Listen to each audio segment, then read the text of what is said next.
Hi, my name is Martin Donohue, and welcome to Prescription for Justice. This is not a medical show. It is rather a show about how we can create a more healthy society. On our programs, we'll focus on topics such as economic justice, corporatization, the environment, racism, women's rights, war and militarism, food safety, and healthcare. We'll draw from fields as disparate as science, literature, history, sociology, art, and philosophy. Unfortunately, today we are living in a new dark ages. We are ruled by an ignorant, narcissistic, sociopathic, xenophobic, racist, ecocidal, anti-science bully, and a misogynistic admitted sex offender, whose supporters include a cadre of spineless legislators, religious figureheads, administrators, and pundits who have facilitated his agenda. Our motto on this program will be, if you're not upset, you're not paying attention.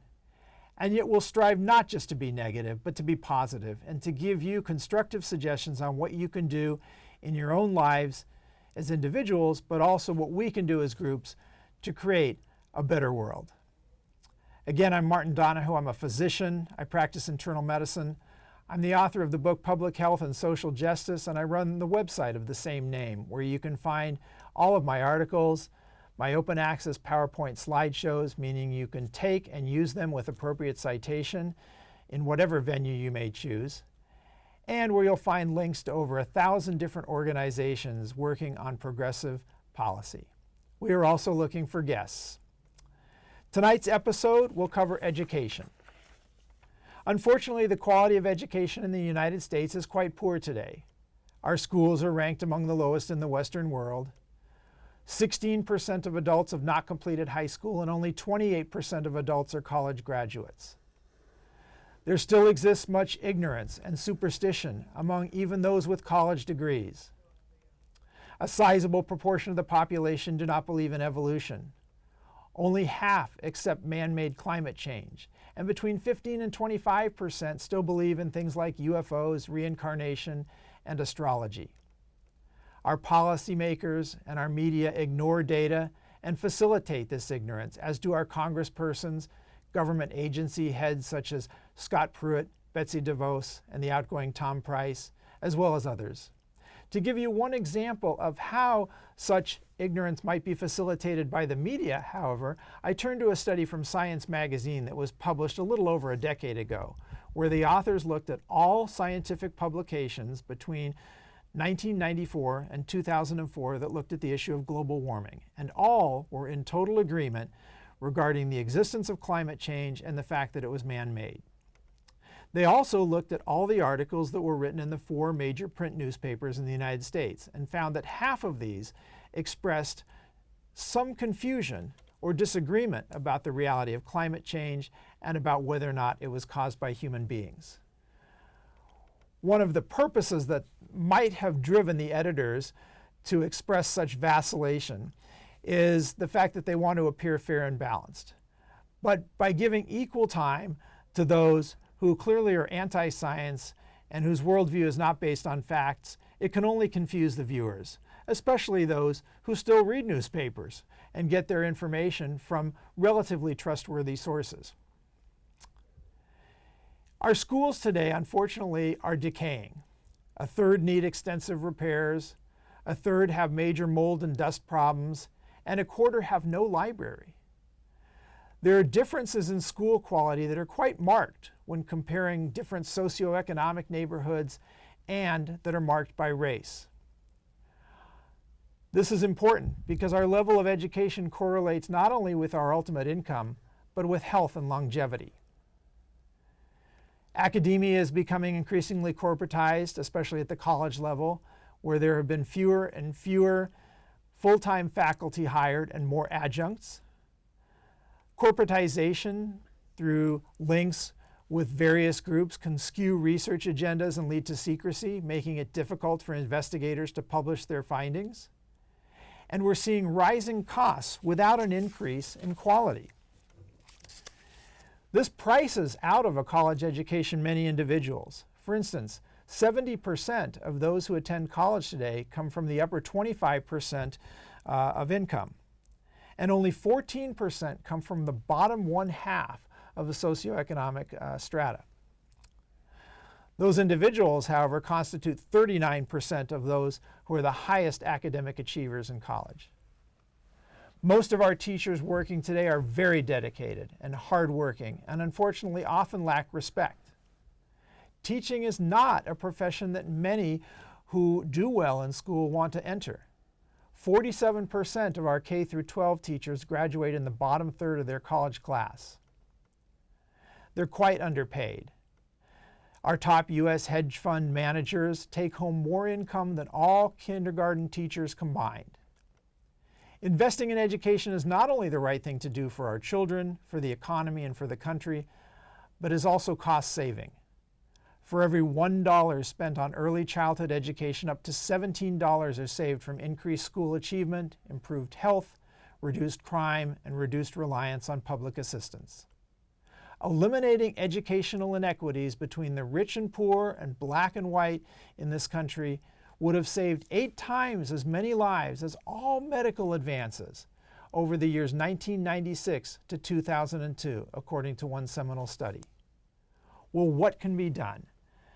And that's the purpose of tonight's show, and I'm very pleased to have as our very first guest my brother Paul Donohue, who has well over a decade of experience teaching at the high school level, and who now runs Donohue Academics, a tutoring service for individuals, mostly at the high school level, I assume. Yes, high school Not and only junior helping high. them with their classwork, but also with their college application essays and giving them general advice. Paul is a very intelligent individual, has a very well-rounded education, having attended Harvard and Oxford, and is someone that I'm incredibly proud of and happy to have on tonight's program. Thank you for coming, Paul. Thank you. What do you think are the biggest problems with education in the United States today? Well, you've already alluded to one of them, which is the problem with teacher pay. The other ones that I would probably mention are class size and a general anti-intellectualism that our country has espoused. But let's start with teacher pay. You already mentioned, for example, that the top 50 hedge funds earners are taking home more than all the kindergarten teachers in our country. Well, it's actually combined. 25, and it's K through 12 teachers. Oh my so God. it's much worse than you heard. Yes. Wow. Well, see, now to me there's something wrong if we're going to be rewarding hedge fund managers with that type of salary, but we're not going to pay our teachers in the elementary schools through the high schools with a decent salary. For their education, educators who have gone to college, who are now teaching in our high schools and our elementary schools, are earning far less than they could be earning if they went into almost any other profession that they'd come out of college with. So if we're saying that we value teachers in this country, perhaps it's time that we started putting our money where our mouth is and actually paying them accordingly. You might know that in Finland, the educators there are paid in the salaries that are commensurate with those of doctors and lawyers, or at least the discrepancy between the salaries of teachers and doctors and lawyers is not nearly as big as it is in this country. You're right. If I may interject, a teacher's salary in Finland is about 2/3 of what a physician makes. In the United States, it's about 1/4 of what the average physician makes. There you go. And it proves to you why it is that in Finland you have the top 10% of graduates from college going into education, whereas here it's the bottom 1/3 of college graduates. Now, this is not to put down the hardworking teachers in our elementary schools and our kindergartens and our high schools, but it shows that if you want to attract the best and you want people who are really excited about what they're doing, let's start paying them more. Let's compensate them appropriately for the hard work that they've put in. And how much do you think teachers should be paid? Well, I would say that the average salary of a teacher nowadays is about $54,000 to $55,000 a year. And you got to figure that that means there's a lot of teachers who are first starting out in the profession who are making substantially less. Even those who are making the top range of their salaries, who have been in the profession for 20, 30 years. These are seasoned teachers, very experienced in the classroom, have shown their dedication to students over decades, are not getting paid much more. So there's not a lot of incentive from a financial point of view to go into teaching. You can get much more of a salary boost year to year going into something like marketing or business, where you might actually see something more than a pay raise that is simply linked to inflation, which is essentially what it is for teachers. So teacher salaries have been stagnating for a long time, as I know they have been for most of the people in our society, as the top income earners have been taking more and more. But I don't think that's a reason to say, let's pay less to teachers because, everybody's suffering. I think it's a time for us to say, hey, these teachers are doing a very important service. Let's get the best out of them. Let's get the best into the classroom that we can get. The other thing I'd say is, I think it's important that parents remember that teachers are spending more time with your children perhaps than you are. We send them off to school at 7:30 or 8 in the morning, and they don't come back with their extracurriculars or their sports activities until sometimes 5, 6 o'clock at night. So they're spending that time in the hallways, after school, in their clubs, in their sports activities, and of course in the classroom with their teachers. So don't you want those people to be happy? Don't you want them to be well paid, to come into class feeling supported, well rested, feeling that they can afford the bills that they're hitting when they get home? To me, that's just a no-brainer. And yet there seems to be a move in this country, or a push in this country, to blame teachers for everything that's wrong with our school system, when we really should be blaming the politicians who are underfunding it. Right. We have to really put our money where our mouths are and pay up for what we say we value, if we truly value the next generation. And you mentioned the low salaries for starting teachers. These are the individuals, remember, who are shackled with often large loans from going to college because of the tremendous increase in college costs over the last decade. It's interesting. Yeah, and this is absolutely true, and that many of the educators now are understanding that the only way to boost their salary is to get a master's degree, which then is going to put them tens of thousands of dollars more in debt as they get that small incremental boost from getting a master's degree. So yeah, I think it's time that we recognize that these people are doing a service to our country and they need to get paid better for it. And you mentioned Finland. To become a teacher in Finland, you have to graduate in the top 10% of your college class, and you have to then get a master's degree. Right. So tell me, we've talked about anti-intellectualism in our society and how that might have an effect on your ability or anyone's ability to teach. Can you talk about that a little bit? Well, I think you've alluded to that a little bit too already in your introduction when you were talking about the way in which our government officials have denied things such as climate change. If we're not going to even accept the facts that scientists put forth, how can I get up as a science teacher in a classroom and say, hey kids, this is really important. This makes a difference in how our world is going to be constructed, how our politicians are going to act, when the facts seem to be disregarded. And there's a bent, I think, to say, well, oh, those people are so smart and they think they're so much better than we are. They're elitists, but all you need is some common sense to solve the problems that we have today. And I think the truth of the matter is, you don't need just common sense to solve the problems that we have today. The problems we have today are extremely complex, and they require serious people with serious, thoughtful consideration making decisions. And unfortunately, that's not what we have in somebody like President Trump, who is putting out contradictory tweets, whose thought process doesn't extend much beyond 140 characters. And it's very difficult if you're a teacher, for example, of English, to get up there and say, hey, you know, this lengthy, complex argument that I want you to develop here with reasoned arguments, supporting evidence, transitions from one paragraph to the next that consider multiple angles of a topic. this is what we're asking of our students, and yet our politicians are showing that it doesn't really matter. And I think that's a big problem. And these are individuals who have no problem relying on modern technology, which is quite extensive in our society. They're willing to take government-funded trips on planes to football games for PR stunts. But I think what you say is also important because it's demoralizing to students. Say I was a young person in high school or college and I envisioned a career in science. There's a few opportunities available to me. Academia, which is a very small niche for scientists, working with industry, or working for the government.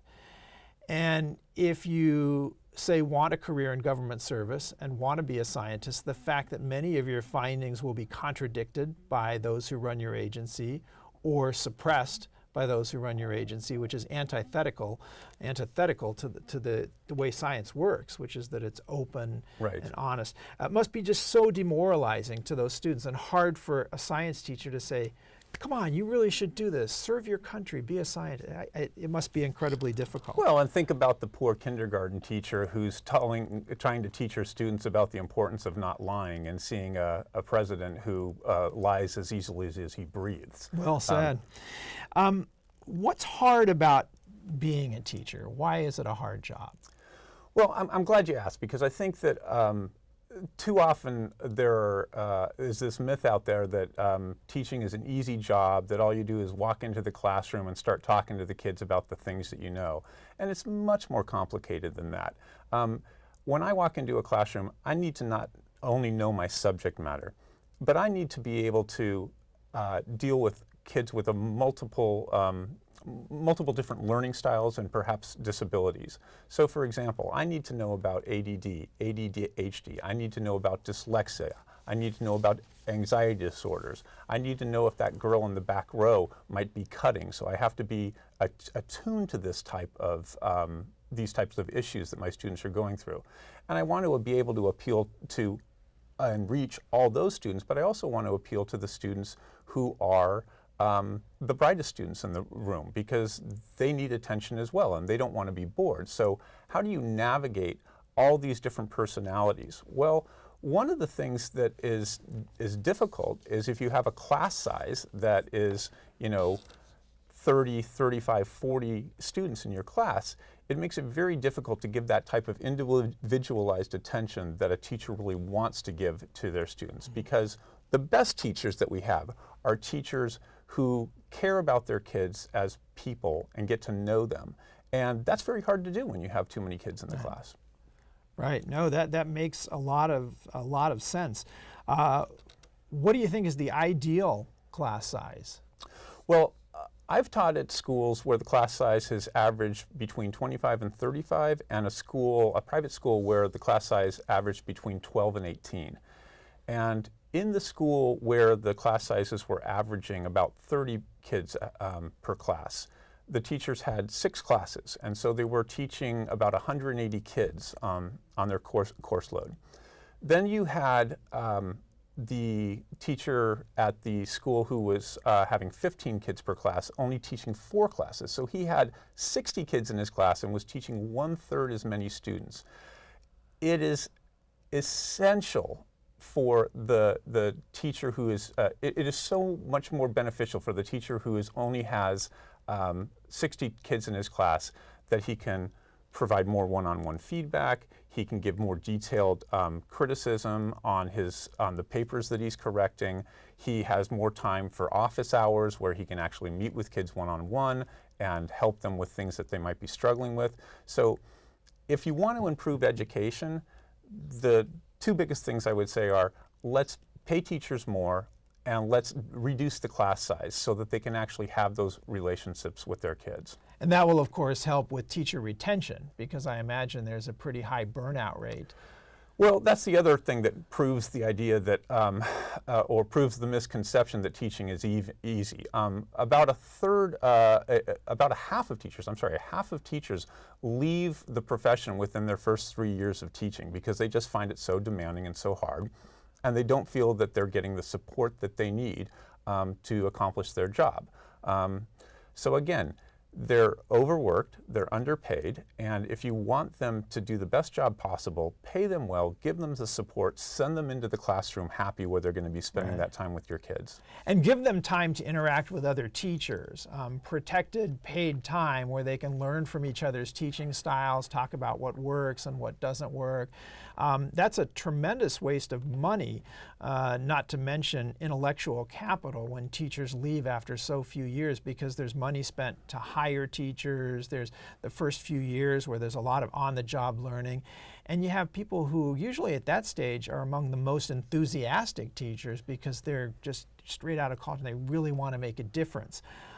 So the fact that they're leaving in droves, again, it's time to look at our values and what we think about subsequent generations and put our, not just our money there, but maybe even more parental support both in the classroom and outside the classroom. I always appreciated when I was young when parents would come in and do art appreciation days. I know they're doing that for my preschooler now, or music appreciation and offering other after-school activities. So if parents could become more involved in their own child's school, I can imagine that they would learn a little bit more about what their kids are learning and want to help them at home.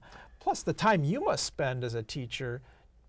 I know if my child had problems, I would want to be emailing or meeting face-to-face with you. That's exactly the case. And I think that one of the things that the layperson doesn't necessarily understand always about the teaching profession is it doesn't end after that time in the classroom. So you're in the classroom, you're needing to be a performer, you're needing to reach all these kids individually, you need to have a great deal of knowledge to be able to understand how to teach different students in different ways. But then when you go home, you have a great deal of work ahead of you there. You're prepping lessons, you're grading papers. You know, if you have 180 students on your caseload, that means that you have 180 essays that you need to grade that night. And teachers are like the rest of people out in society. They have families, they have kids who need to be toddlers who need to be bathed, dishes that need to be cleaned, bills that need to be paid. Right. And so when the teacher goes home, their work isn't done. They're grading papers, they're emailing, talking to teachers, to parents. And I think that because parents often only see the one call that may come to them a couple of times a year, they don't understand that teacher might be doing that every day because he has 180 students whose parents he needs to reach out to. So if there's any plea that I would make to your audience today, it's to try to sympathize a bit more with and get to understand what it is that teachers are doing on a daily basis, because they are working very hard and their knowledge base is continually growing. That's something else that we haven't quite talked about yet. Teachers are wanting that time to develop their knowledge, but they need the time to do it. And technology is becoming more complex. We have to keep up with that just as the general population does, but to even greater extent because, as you know, kids are making this progress faster than the adults are. So the teachers are compelled to keep up with it. And I'm going to move things along because we're coming to the conclusion of our program. As you mentioned to me before, you have to be a performer too. You are always on when you're in front of a classroom. It's not like you're sitting behind a computer and you can have moments where you can sit back and relax. And you're on for an hour at a time with each class. We've talked a lot about the negatives that go along with teaching in this country, and yet you and others still really like teaching, and I know there's a lot of good in it.